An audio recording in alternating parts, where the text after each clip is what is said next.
Salut tout le monde, c'est ici. Dans cette vidéo, je voudrais vous parler d'une fausse doctrine qui est souvent promue par les calvinistes et les catholiques. C'est la doctrine du péché original.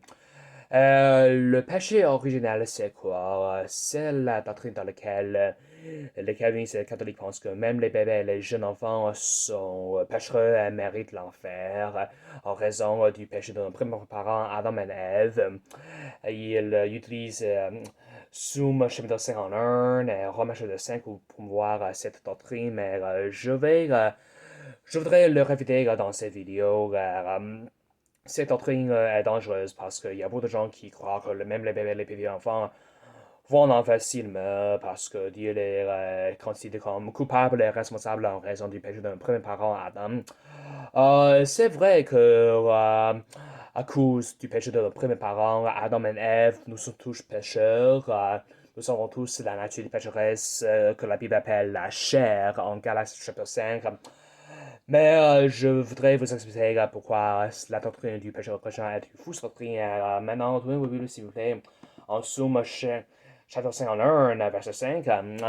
Je voudrais vous montrer le danger des fausses Bibles, des mauvaises Bibles dans cette vidéo. Pour la Bible, elle étudie par exemple la Bible Louis II. Verset 5, la Bible dit: Voici, je suis né dans l'iniquité et ma mère m'a conçu dans le péché.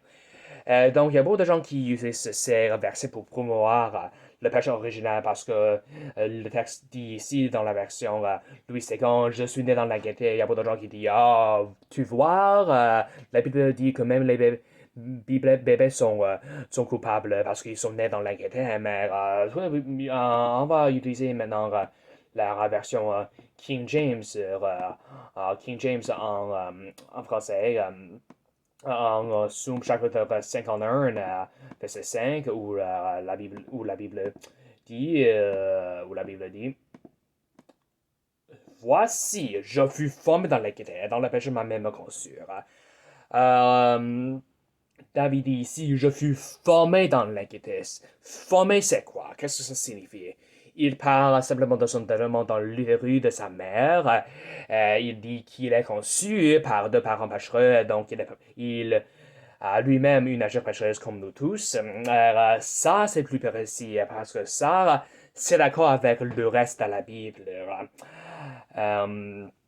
Euh, je fus formé dans l'inquiétude, c'est-à-dire qu'il s'est développé dans une mère pécheresse. Il est conçu par deux parents péchereux, donc il a lui-même une nature péchereuse comme nous tous. Maintenant, retournez-vous s'il vous plaît en Romains chapitre 5. C'est aussi un autre chapitre qui est souvent utilisé par les gens pour promouvoir le péché original, mais je voudrais l'expliquer dans cette vidéo. Tout vu, s'il vous plaît, en Romains chapitre 5, verset 19. Car comme par la désobéissance d'un seul homme, beaucoup furent rendus pécheurs, ainsi par l'obéissance d'un seul, beaucoup seront rendus droits. Alors, oui, c'est vrai, en raison du péché de notre premier père Adam, nous sommes tous pécheurs. Mais pourquoi? Est-ce que c'est parce que Dieu nous considère comme responsables pour son péché? Est-ce que c'est parce que Dieu nous considère comme responsables, comme coupables parce qu'il a péché?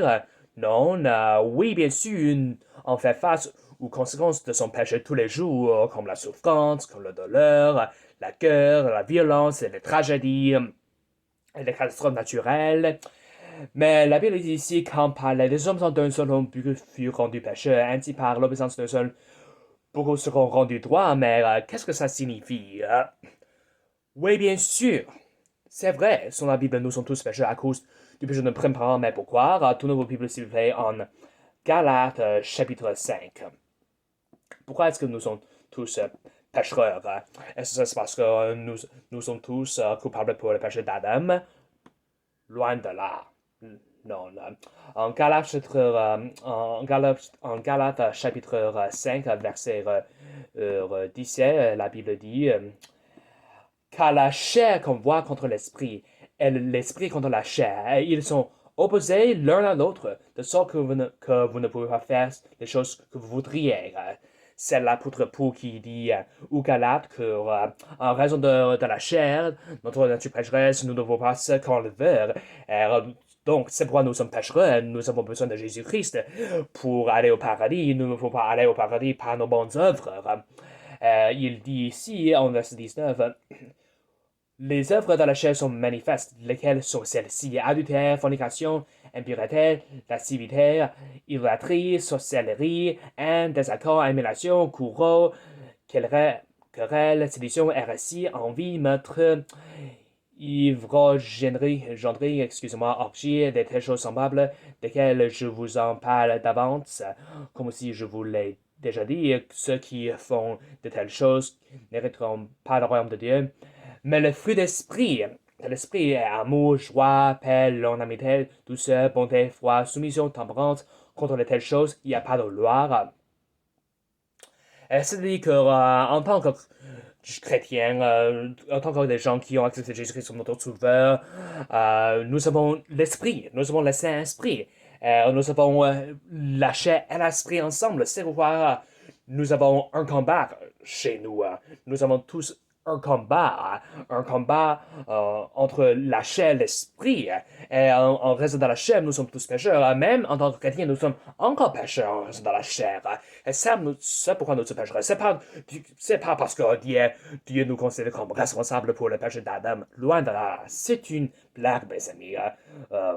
Tout la Bible maintenant, en Deutéronome, chapitre 24, verset 16, où la Bible dit, le père ne sera mis à mort pour les enfants non plus ne seront pas mis à mort pour les pères, chaque homme sera mis à mort pour son propre péché. C'est-à-dire que les enfants, Dieu ne tient pas les enfants responsables pour le péché de leur père, pour pour les ancêtres. Mais par contre, les calvinistes disent que oh, Dieu nous tient responsables pour le péché de notre premier père Adam. Dis-moi, c'est une blague. Du Nouveau Bible maintenant, en 2 Samuel, chapitre 12. C'est ici où je voudrais vous montrer pourquoi les enfants vont au paradis s'ils meurent.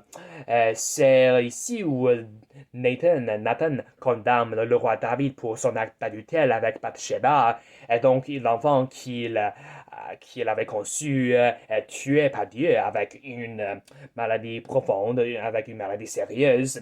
C'est en verset 23 où David dit: mais maintenant qu'il est mort, l'enfant est mort, pourrais-je le faire revenir encore? J'irai vers lui, mais lui ne reviendra pas vers moi. David a dit: j'irai vers lui. Qu'est-ce que ça signifie? Est-ce que ça signifie que David allait faire face à la mort physique? Oui, bien sûr, mais s'il allait faire face à la mort physique, s'il allait juste faire face à la mort physique, pourquoi est-ce qu'il avait besoin de dire ça? C'était très évident, non?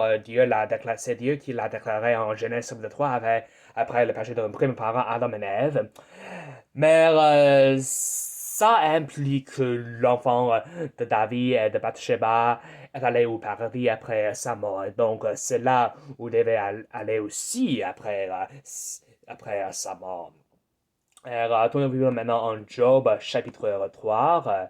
En Job chapitre 3, c'est après que Job avait perdu toutes les choses dans le premier chapitre. À cause de tragédie. Maintenant, il dit: pourquoi ne suis-je pas mort de l'utérus? Pourquoi n'ai-je pas rendu l'esprit lorsque je suis sorti du ventre? En verset 13, il dit: quand maintenant je serai couché tranquille, je dormirai, alors je serai en rapport avec les rois, les conseillers de la terre qui se bâtissent des moments déserts. C'est-à-dire que si Job était mort pendant quand il était dans l'utérus, quand il était un bébé, il serait allé au paradis, il serait couché tranquille. Cela implique le paradis, cela n'implique pas l'enfer. Retournons maintenant en Romains chapitre 9. C'est un chapitre qui est souvent utilisé par les calvinistes pour promouvoir la doctrine de l'élection sans condition. L'élection sans condition, en verset 11, la Bible dit: quand les enfants n'étant pas encore nés, n'ayant fait aucun bien ni mal, afin que le dessein de Dieu sur leur esprit se maintienne dans le sort de celui qui appelle. La Bible dit ici que les enfants qui ne sont pas encore nés n'ont pas encore péché, ne peuvent pas pécher, violer la loi de Dieu, et ils sont innocents. Donc, j'espère que je vous ai présenté assez de preuves dans cette vidéo que la doctrine du péché original, c'est une fausse doctrine. Si vous avez des questions, n'hésitez pas à écrire en commentaire dans les commentaires. Restez à l'affût pour plus de vidéos de cette chaîne. Merci beaucoup et à la prochaine. Dieu vous bénisse. Bye bye.